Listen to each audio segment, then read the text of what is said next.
3, 5. Viaje. Del primer mundo al Averno. En la época contemporánea, una nueva forma de fuerzas asesinas irrumpirá en los campos de batalla. Llevarán armas, del siglo XXI a países del tercer mundo. Las oportunidades de trabajo y bienestar para las grandes masas serán escasas como nunca. Lo cual propiciará condiciones ideales para que mercenarios incursionen como ejecutivos de grandes corporaciones que saquearán riquezas naturales de países subdesarrollados. Los escuadrones de la muerte, perros de guerra, trabajarán bajo un secreto conocido a voces. Viajarán a lugares lejanos, para llevar rencor y destrucción. El comercio de armas aumentará a proporciones inimaginables, enriqueciendo los bolsillos de la democracia. La desesperación quebrantará el entendimiento de nativos, quienes después de varios periodos de ayuno, como aquel acto de voluntad del célebre Jesús de Nazaret, quien soportó con entereza y no sucumbió a las tentaciones, pero aquel fue un caso excepcional, muy distante de las capacidades humanas. Siendo ellos simples mortales perderán la fe, sucumbirán a las tentaciones mundanas, y espejismos, de las 1001 noches, provenientes del nuevo credo capitalista. Nuevamente serán presas fáciles de falsos mesías, que utilizando la lengua les lavarán el coche.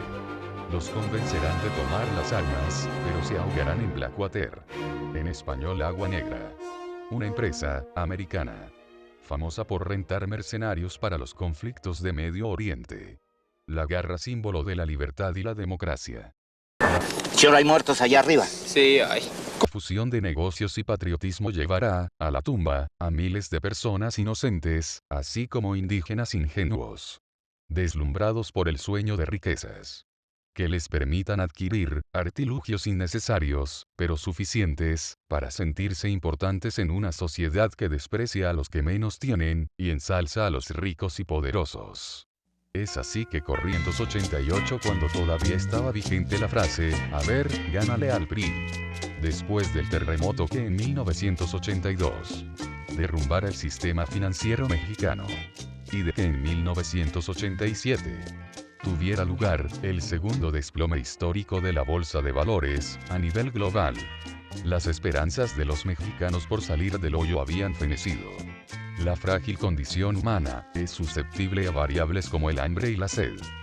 Bajo condiciones extremas, la percepción de la realidad puede distorsionarse y fomentar ilusiones, que en el campo de la psicología se conocen como falsas percepciones. Pero el castigo de condiciones extremas de inseguridad, desnutrición, cansancio entre otras, pueden llegar a tronar una saludable psique y hacerla presa de la enfermedad mental. No es difícil imaginar lo vulnerable que el pueblo se encontraba a finales de los años 80. Después de 6 años de autoritarismo, otros 6 de esquizofrenia pura. Y 6 más con la autoestima más devaluada que el peso. Era demasiado, más allá de cualquier resistencia o límite humano conocido. Pero la raza de bronce aún no doblaba las rodillas para implorar misericordia a sus inhumanos gobernantes.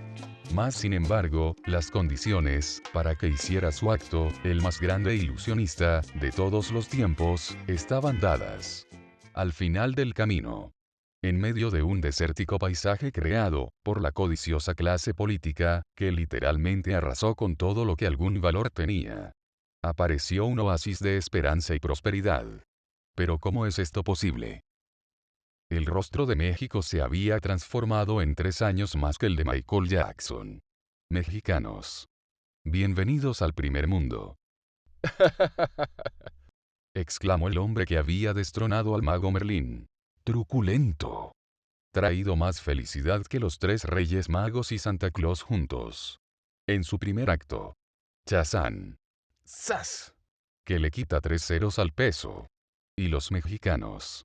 ¡Oh! El segundo acto no fue menos espectacular. Nada por aquí, nada por acá, y pum pim plas. Tarjetas plásticas a todos para comprar y comprar. Pero aún faltaba el gran final. Metió la mano al sombrero y que saca un misterioso papel. La audiencia estaba en el más absoluto silencio. Shh. Todos se preguntaban, ¿qué podría haber en ese papel? El mago exclamó. En este papel hay una frase. Se las voy a leer y dice: deuda externa pagada, no deben nada, mexicanos. ¡Yeah! ¡Qué felicidad! ¡Uf! El cuento de las 1001 noches, de un gobierno neoliberal parecía interminable. Aquello no era un espejismo. La bonanza por fin había llegado. Se tardó, pero como dice el popular dicho, lo más oscuro de la noche, es justo antes del amanecer. El país marchaba sobre las ruedas de un veloz taxi por la vía del progreso, sin paradas y el camino despejado. Agarró vuelo en una tremenda bajada, rebasando los límites de velocidad establecidos. Pero nadie pensaba en el peligro de correr tan deprisa. Justo antes de alcanzar la meta, el motor empezó a sobrecalentarse. Pero detenerse, en pleno viaje no era una opción, para un pasaje, que llevaba prisa y se le hacía tarde por llegar. Con el acelerador a fondo, se firmó el Tratado de Libre Comercio. Se reprivatizaron empresas y se le entregó la estafeta, equivocadamente a un sucesor que entre sus planes contemplaba frenar el avance de la política neoliberal. Sin vacilaciones, se hizo frente a ese pequeño inconveniente, engendrado en el exitoso programa de solidaridad. El tren llamado Deseo, le pasó por encima, quitándole la vida. Lo que ocasionó una pequeña fisura en el espejo del éxito, la estafeta cayó al piso y rápidamente fue levantada y entregada a un economista que seguiría avante con el plan. Ese fue el principio del fin de un corto sueño que no duraría más allá de un sexenio. El mentado error de diciembre era el preludio de una realidad que todos se negaban a ver. México nunca había estado en el primer mundo, fue tan solo un dulce sueño del que se estaba a punto de despertar. La mañana del 1 de enero de 1994 se vino abajo el escenario. El telón cayó estrepitosamente, aplastando en definitiva aquel primer mundo. Cuando el polvo se dispersó, era evidente que no se estaba en la gloria. Aquella era una escena surrealista, que regresó a los mexicanos a las mismas entrañas del Averno, de donde nunca habían salido. Ahora, la trágica realidad ponía a México al borde de una guerra civil. La insurrección, conformada por indígenas chiapanecos de cristalina mirada con ojos entre verde y azulados, de tez pálida, vestidos en sofisticados atuendos de combate y armamento característico de milicias anglosajonas, arremetieron en contra del gobierno mexicano declarándole la guerra. A la vista parecía un combate muy desigual.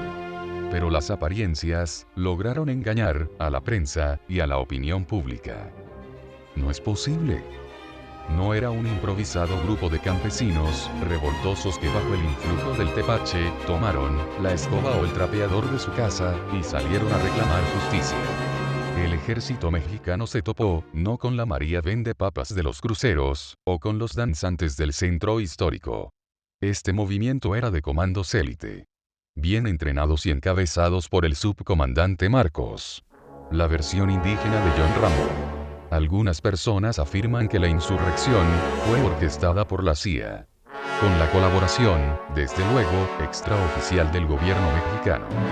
Otras voces señalan la participación de altos mandos del gobierno mexicano, como artífices intelectuales, quienes contrataron mercenarios ingleses para incitar el movimiento, y así, tender una trampa para exterminar grupos opositores y refugiados centroamericanos, en el estado de Chiapas.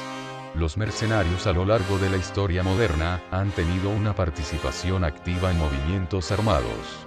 Tal es el caso de Angola, Etiopía, El Salvador, el Congo, Ruanda, Sierra Leona, Irak, Afganistán, Colombia, solo por mencionar algunas intervenciones.